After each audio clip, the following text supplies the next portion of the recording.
Amen! Welcome po sa ating lahat. Welcome po sa Sunday School natin ngayong umaga ito. Bagong lahat tayo po tumayo at tayo po ay manalangin sa Panginoon.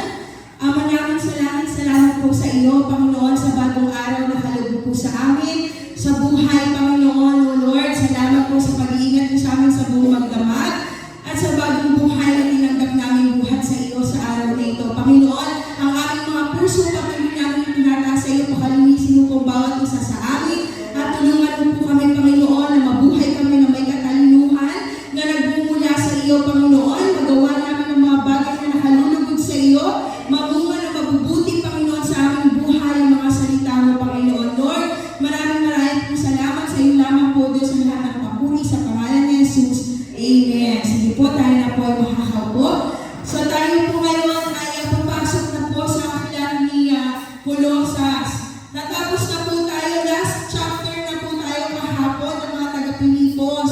No? Ngayon naman taga-Colosas naman. So sama-sama po tayo makinig, magbasa ng salita ng liham ni Paul.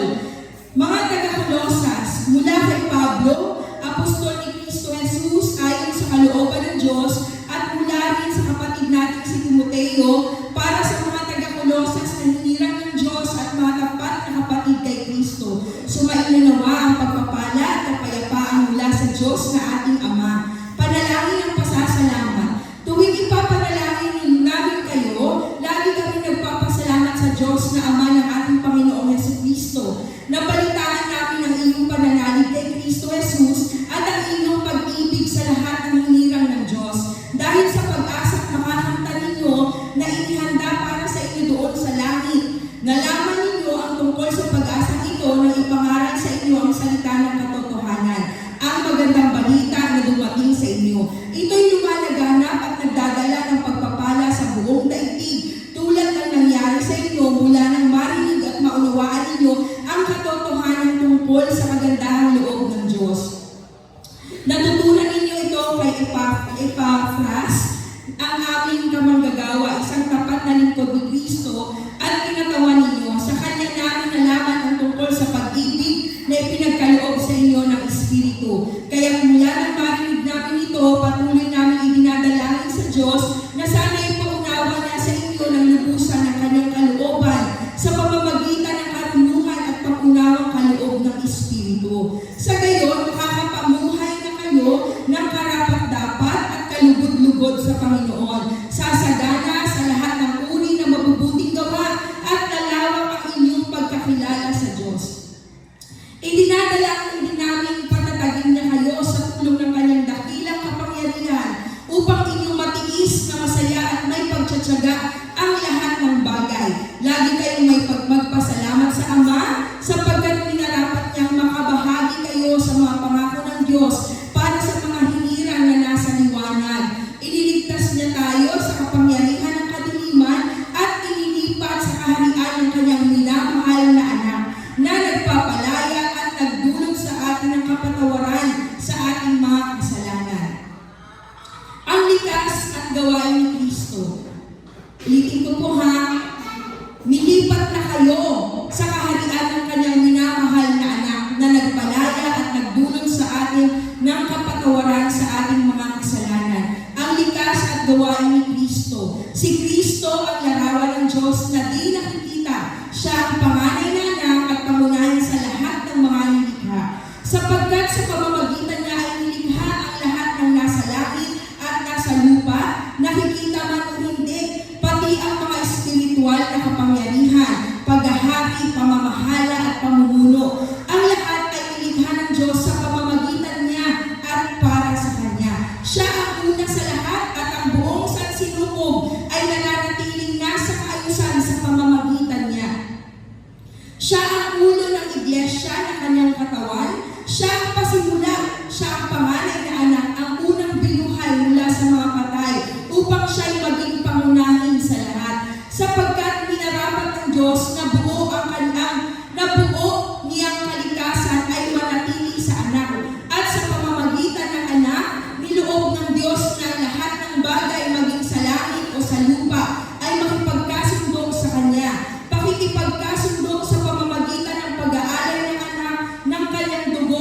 krus. Dati kayo'y malayo sa Diyos at naging kaaway niya dahil sa inyong paggawa at pag-iisip ng masasama. Ngunit sa pamamagitan ng pagkamatay ni Kristo, kayo ay ginawang kaibigan ng Diyos nang sa gayon ay maiharap niya kayong banal, walang kapintasan at walang dungis. Subalit kailangan ninyong manatiling tapat at matatag sa inyong pananampalataya at huwag pabayaang mawala ang pag-asa ng dulot ng magandang balita na inyong narinig. Niloob ng Diyos na kung si Pablo ay maging tagapangaral ng magandang balitang ito na ipinahayag sa lahat ng tao sa buong daigdig. Si Pablo ay naglingkod sa iglesia. Nagagalak ako sa aking paghihirap alang-alang sa inyo sapagkat sa pamamagitan nito'y naipagpapatuloy ko ang paghihirap na kailangan pang gawin ni Kristo para sa iglesia na kanyang katawan. Ako'y naglilingkod nito nang piliin ako ng Diyos upang ipahayag sa inyo ang kanyang salita. Ang hiwaga na sa mahabang panahon ay inilihim sa maraming saling lahi, ngunit ngayon inihayag na sa kanyang mga pinili. Niloob ng Diyos na ihayag sa lahat ng mga hintil ang dakila at kamanghamanghang hiwagang ito na walang iba kundi si Kristo na nasa inyo. Siya ang ating pag-asa na tayo makakabahagi sa kalwalhatian ng Diyos. Iyan ang dahilan kung bakit ipinapangaral namin si Kristo. Ang lahat ay aming pinapaalalahanan at tinuturuan ng may buong kaalaman upang maiharap namin sa Diyos ang bawat isa ng ganap at walang kapintasan dahil sa kanilang pakikipag-isa kay Kristo. Ito ang aking pinagkakasikapang matupad sa pamamagitan ng kapangyarihang kaloob sa akin ni Kristo. Amen. Lord, salamat po sa mga salita mo na narinig namin, Panginoon. Ikaw ang magpahayag sa aming kalagitnaan. Maunawaan namin ang mga salita mo at malakaran namin ito, Panginoon, ng buong katapatan sa pangalan ni Jesus. Amen. So ngayon po umaga nito para po sa ating kaalaman, no? Tingnan natin ang pakahaba ng unang chapter ng letter ni Paul para sa mga taga-Colosas. So bakit po tayo nandito sa mundo? Bakit tayo nandito? Nag-aaral tayo? Bakit tayo kailangan maintindihan natin? Bakit sinabi ng Panginoong Jesus bago siya umakyat sa langit na sabi niya, go and make disciple? Bakit? Sapagkat ang Diyos, no? Ang Diyos na may likha ng langit at lupa ay sadyang banal. No? Ang kanyang nature ay banal, holy. No? Holy ang ating Diyos Ama na nasa langit. Sa kanyang holiness, kapag tayo humarap sa Diyos, no? Tayo mamamatay tayo. Bakit? Sapagkat tayo makasalanan. Amen? Kaya during the Old Testament, no, para maintindihan natin, noong lumang tipan, hindi lahat pwedeng humarap sa Diyos. Piling-pili lang. So yun yung mga high priest na tinatawag. Bakit? Yung mga priest na to, wala po silang ibang ginagawa kung hindi gawain lang ng church. Wala silang pwedeng hawakan na makamundo, kundi doon lamang sila sa apat na sulong ng templo, gumagawa ng gawain ng Panginoon. Bakit? Sapagkat hindi sila pwedeng humawak ng marumi. Bakit? Sapagkat the moment na sila ay humarap sa Diyos at may nakitang hindi tama sa kanila, mamamatay po sila. Totoo literal, namamatay talaga. Kaya yung high priest noon, no, sa Old Testament, tinatalian po yung paa, no? Tapos may kalembang na inilalagay sa paa para malaman nung nasa labas kung buhay pa yung high priest. Kasi kung hindi na yun nagkakalembang, hahatakin na yun na nasa labas, no? At tapos, ibig sabihin, patay na po. So kung ngayon yan nangyari, no? Wala ang dugo ng Panginoong Jesus, wala pong makakatayo kahit isa sa ating lahat. Wala pong karapat-dapat, no? Wala po talaga, hindi po tayo tatayo sa harapan ng Panginoon, hindi tayo tatayo sa harapan ng Diyos. No? Ang ating mga buhay ay sadyang marumi. No? Sinabi nga dito, tayo'y kaaway, naging kaaway pa nga kayo ng Diyos. Bakit? Sapagkat sumuway. No? So, noong unang panahon,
nakakasamba sa Diyos sapagkat may dugong naglinis sa atin. No? May dugo. Naiintindihan ba natin? May nagsakripisyo para sa ating lahat. Bakit tayo nandito? Kaya nga ang church dapat laging malinis, laging maayos. Bakit? Sapagkat Diyos ng mga Diyos, hari ng mga hari, no, ang sinasamba sa loob ng church.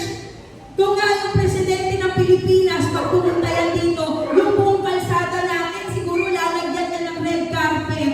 No? Kasi andyan na nga ng presidente ng Pilipinas, darating dito si Bongbong Marcos Jr. Ano? Ano gagawin? Paglalatagan mo pa yan ng red carpet? No, ang mga tao talagang magwawagayway. Ngayon, presidente lang ng Pilipinas. How much more yung Diyos ng mga Diyos at hari ng mga hari? Diba? Dapat laging pino, laging fight yung para sa Kanya. Kung totoong naiintindihan natin ang salita ng Diyos, no? Nauunawaan natin yung ating kalagayan sa harapan ng Panginoon, aayusin natin ang buhay natin sa harapan niya. Talagang didisiplinahin natin ang mga sarili natin. Ibig sabihin, didisiplinahin natin, magbibigay tayo ng respeto sa salita ng Panginoon. Bakit? Kasi alam niyo ba, habang nagbiyaya lang ng Diyos ba tayo nandito sa kabutihan ng Panginoon, no? Nakita niyo yung sinabi ni Paul, dati nga kayong kaaway ng Diyos eh. Dating kaaway. Pero dahil sa kamatayan ni Jesus, sa pag-ibig ng Diyos, sa pamamagitan ng Diyos Anak, ang Panginoong Jesus ay totoong hari. Totoo pong hari siya. Kung dito sa Pilipinas, merong presidente, may mga emperador, meron po talagang hari. No, may hari din naman dito, may king, may queen. Pero ang Panginoong Jesus ay hari ng mga hari at Diyos ng mga Diyos. Amen? Siya po ang Diyos ng mga Diyos at hari ng mga hari, katulad na sinabi ng Bible.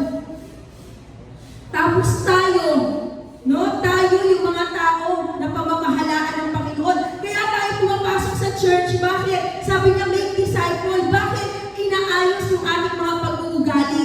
Bakit? Kapag humarap tayo sa Diyos, na meron tayong bahid ng karumihan, hahanap ka sa hari, hindi ka karapat-dapat. Anong sabi niya? Itapon mo yan doon sa labas, sa kadiliman, at doon sa naglalagablag na apoy. Yan po yung sinabi ng Bible sa parable, no, ng wedding banquet. Lagi natin pinapaulit-ulit. Bakit? Kasi para maintindihan natin mabuti, ba tayo nasa loob ng church? Inaayos ng Diyos ang mga taong ihaharap niya sa Diyos. Amen? Kung tayo, kinukonsider natin ang mga sarili natin na isa sa haharap sa Panginoon, iaayos natin ang mga sarili natin. Amen?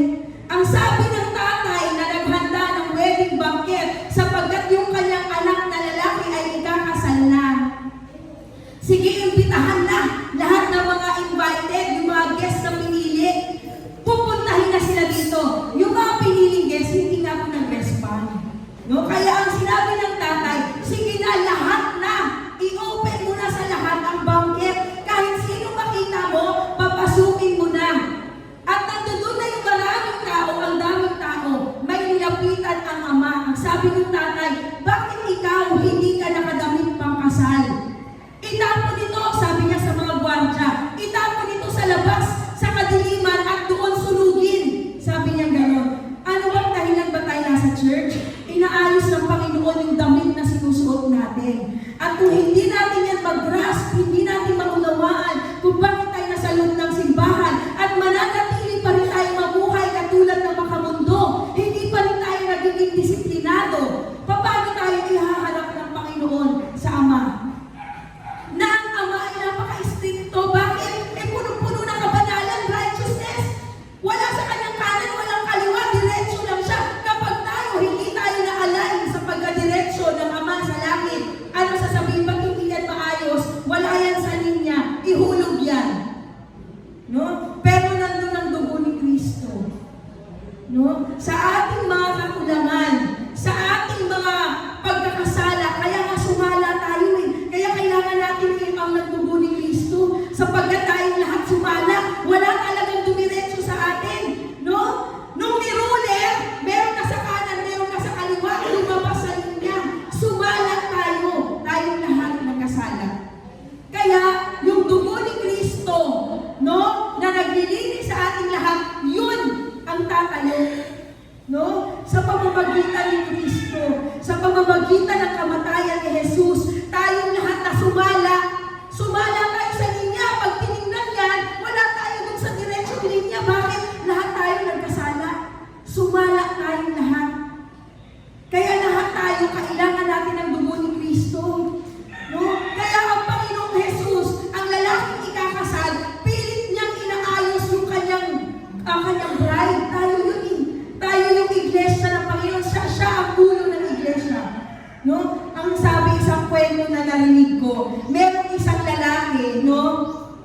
Nagpaalam siya sa magulang niya. Sabi niya, Nay, Tay, mabait talaga itong lalaki na to. Sabi niya sa mga magulang niya, Ma, Pa, mag-aasawa na po ako. Sabi naman ng magulang, sinong mapapangasawa ko?